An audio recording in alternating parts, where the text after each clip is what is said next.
देखो आज अपने बात करेंगे कार्बन ब्रश के बारे में। तो कार्बन ब्रश है वो अपने मोटर, जनरेटर, अल्टरनेटर या कोई भी मोटर है, जैसे सिंगल फेज प्रेरण मोटर है, चाहे 3 फेज प्रेरण मोटर है, चाहे सिंक्रोनस मोटर है, तो इनमें सभी के अंदर जनरेटर, मोटर, अल्टरनेटर, इनके अंदर कार्बन ब्रशों का प्रयोग किया जाता है। और ब्रश ज़्यादातर अपने कार्बन के या ग्रेफाइट के या बड़ी मशीनों में तांबा के बनाए जाते हैं। और ज़्यादातर ब्रश है वो कार्बन के ही बनाए जाते हैं, क्योंकि ये इनके जो तापमान सहन करने की जो क्षमता है वो अधिक होती है, और ये विद्युत के कुचालक होते हैं और ऊष्मा के अच्छे चालक होते हैं। जो अपने कार्बन ब्रश है वो ऊष्मा के अच्छे चालक होते हैं और विद्युत के कुचालक होते हैं। और कार्बन है वो अपने एंटीसी टाइप के होते हैं। जैसे जैसे इनका प्रतिरोध बढ़ता है, जैसे जैसे इनका टेम्परेचर बढ़ता है, तो वैसे वैसे इनका प्रतिरोध घटता है।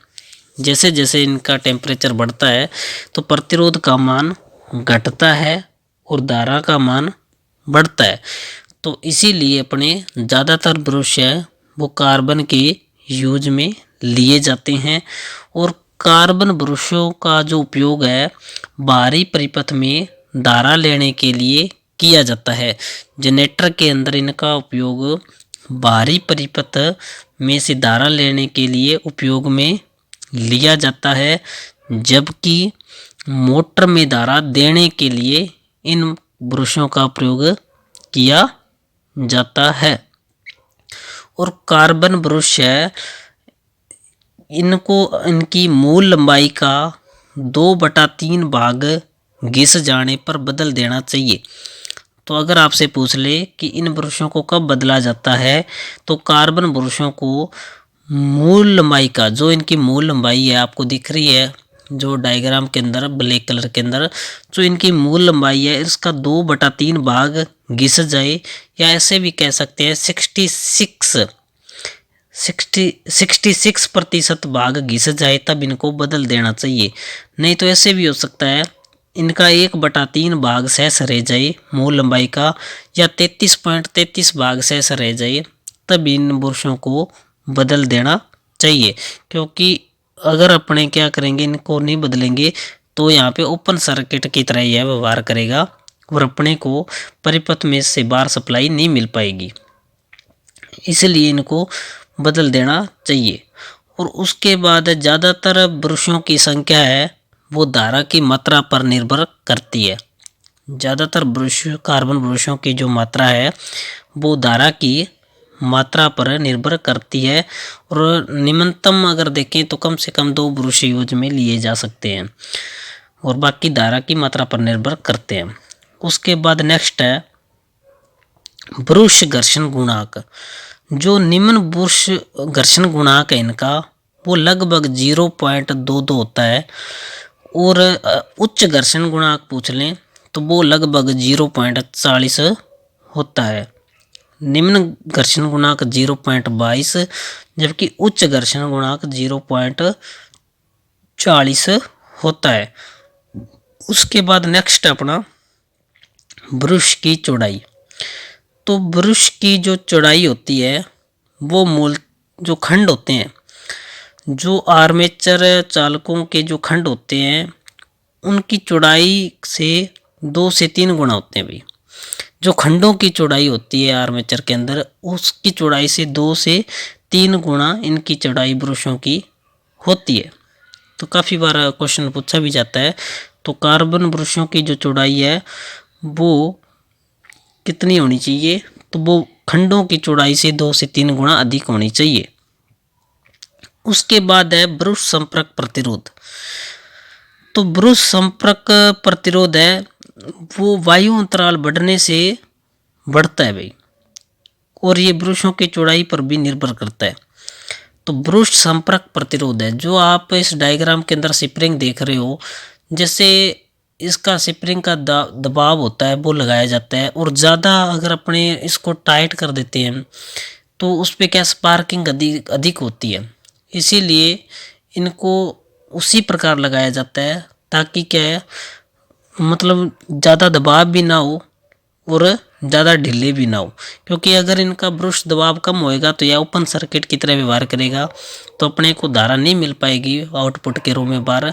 तो इनका जो दबाव है वो मतलब बीच में होना चाहिए, ना न्यूनतम होना चाहिए ना मैक्सिमम होना चाहिए। तो बीच के अंदर इस दबाव को स्प्रिंग से रखा जाता है।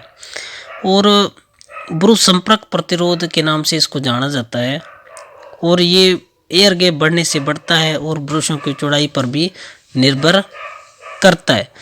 उसके बाद नेक्स्ट देखें इनकी आकृति। तो इनकी जो आकृति है वो अपने आयताकार या वर्गाकार हो सकती है। अगर आपको पूछ ले ब्रशों की आकृति कैसी होती है तो आपको दिख रहा है इस डायग्राम के अंदर इनकी जो आकृति है वो आयताकार या वर्गाकार होती है। क्यों आयताकार या वर्गाकार रखी जाती है? क्योंकि जैसे जैसे आर्मेचर घूमता है, जैसे जैसे आर्मेचर घूमता है तो ये ब्रश क्या करते हैं, आर्मेचर के संपर्क में रहते हैं। तो ये क्या आर्मेचर के साथ घूमे ना, आर्मेचर के साथ घूमे ना, इसलिए इनकी जो आकृति है वो आयताकार या वर्गाकार रखी जाती है। उसके बाद नेक्स्ट है खंड व ब्रशों के मध्य अगर देखें वायु अंतराल होता है, जो आर्मेचर के जो खंड होते हैं और ब्रशों के मध्य जो एयर गैप होता है वो लगभग 1.5 mm या 2 mm से अधिक नहीं होना चाहिए। अगर इनके बीच अपने एयर गैप देखें खंड व ब्रश के मध्य तो वो 1.5 mm से 2 mm से अधिक नहीं होना चाहिए। और आपको मैंने बता दिया जो ब्रश होते हैं वो ऊष्मा के अच्छे चालक होते हैं और विद्युत के कुचालक होते हैं और ये एनटीसी प्रकार के होते हैं। और जो आपको ये ब्रश के साथ ये जो क्लैंप लगा है तो ये पित्तल के बने होते हैं और स्प्रिंग ज़्यादातर होते हैं वो फास्फोर ब्रोंज के बने होते हैं, फास्फोर ब्रोंज के बने होते हैं। जबकि ये जो लगाने का हिस्सा वो पित्तल का होता है, क्योंकि पित्तल एक मिश्र धातु होती है जो अधिक टेम्परेचर को सहन कर सकती है। और ब्रश है वो कार्बन के बने होते हैं और कई ज़्यादातर कार्बन के होते हैं, वैसे कईयों में आपको ग्रेफाइट के भी मिल जाएंगे और बड़ी मशीनों में तांबा के भी यूज़ किए जाते हैं। अगर आपको पूछ ले जो कार्बन के ब्रश है वो कितनी वोल्टेज ड्रॉप करते हैं तो वो लगभग 0.2 वोल्टेज का क्या करते हैं, ड्रॉप कर लेते हैं, यानी कि खुद खपत करते हैं ये। तो जितनी भी आज अपनी बात की है सारी कार्बन ब्रश के बारे में चर्चा की है, तो आपको वीडियो पसंद आई होगी। और आपको जो ये स्प्रिंग दिख रहा है, जो ये आपको ब्रश के साथ जो अंदर आपको दिख रही है, जो ये वायर दिख रही है, तो ये ब्रश लेड होती है। ये क्या होती है? ब्रश लेड होती है। इसको अपने पिगटेल के नाम से भी जाना जाता है, इसको अपने पिगटेल के नाम से भी जाना जाता है और इसको ब्रश लेड भी अपने कहते हैं। ये क्या करती है? ब्रश को बाहरी सर्किट से जोड़ने के लिए काम में ली जाती है। ये लेड किस लिए यूज में ली जाती है? ब्रश को बाहरी सर्किट से जोड़ने के लिए इस पिगटेल या ब्रश लेड का प्रयोग किया जाता है। और ये जो कार्बन के जो ब्रश है इनका जो धारा घनत्व होता है वो लगभग 5.5 से 6.5 प्रति सेंटीमीटर स्क्वायर के अंदर इनका धारा घनत्व होता है। और इनका जो दबाव है वो लगभग 0.22 से 0.27 kg प्रति सेमी के अंदर होता है। जो ये कार्बन ब्रश दिखाई दे रहे हैं इनका जो दबाव है स्प्रिंग से अपने लगाते हैं वो लगभग 0.22 से 0.27 kg प्रति सेंटीमीटर के अंदर होता है। और लगभग ये 2 वोल्टेज का या 0.2 वोल्टेज का ड्रॉप करते हैं। तो ये थी अपने कार्बन ब्रश के बारे में निम्न बातें जो आपको पसंद आई होगी। तो अगर आपको वीडियो पसंद आए तो आप वीडियो को ज़्यादा से ज़्यादा लाइक, शेयर और सब्सक्राइब जरूर करें और वीडियो को पूरा देखें। ना समझाए तो अगर आप वीडियो का स्क्रीनशॉट भी ले सकते हैं और इसे दोबारा भी दोहरा सकते हैं। तो ये वीडियो आपको यूट्यूब चैनल पर हमेशा के लिए मिल जाएगी। तो आप वीडियो को ज़्यादा से ज़्यादा शेयर भी करें और लाइक भी करें। तो मिलते हैं अपने नेक्स्ट वीडियो में, तब तक के लिए धन्यवाद। ये मेरा यूट्यूब चैनल है RS इलेक्ट्रिशियन थ्योरी 29 RS। इस चैनल को आप लाइक, शेयर और सब्सक्राइब जरूर करें। मिलते हैं अपने नेक्स्ट वीडियो में, तब तक के लिए धन्यवाद। जय हिंद, जय भारत।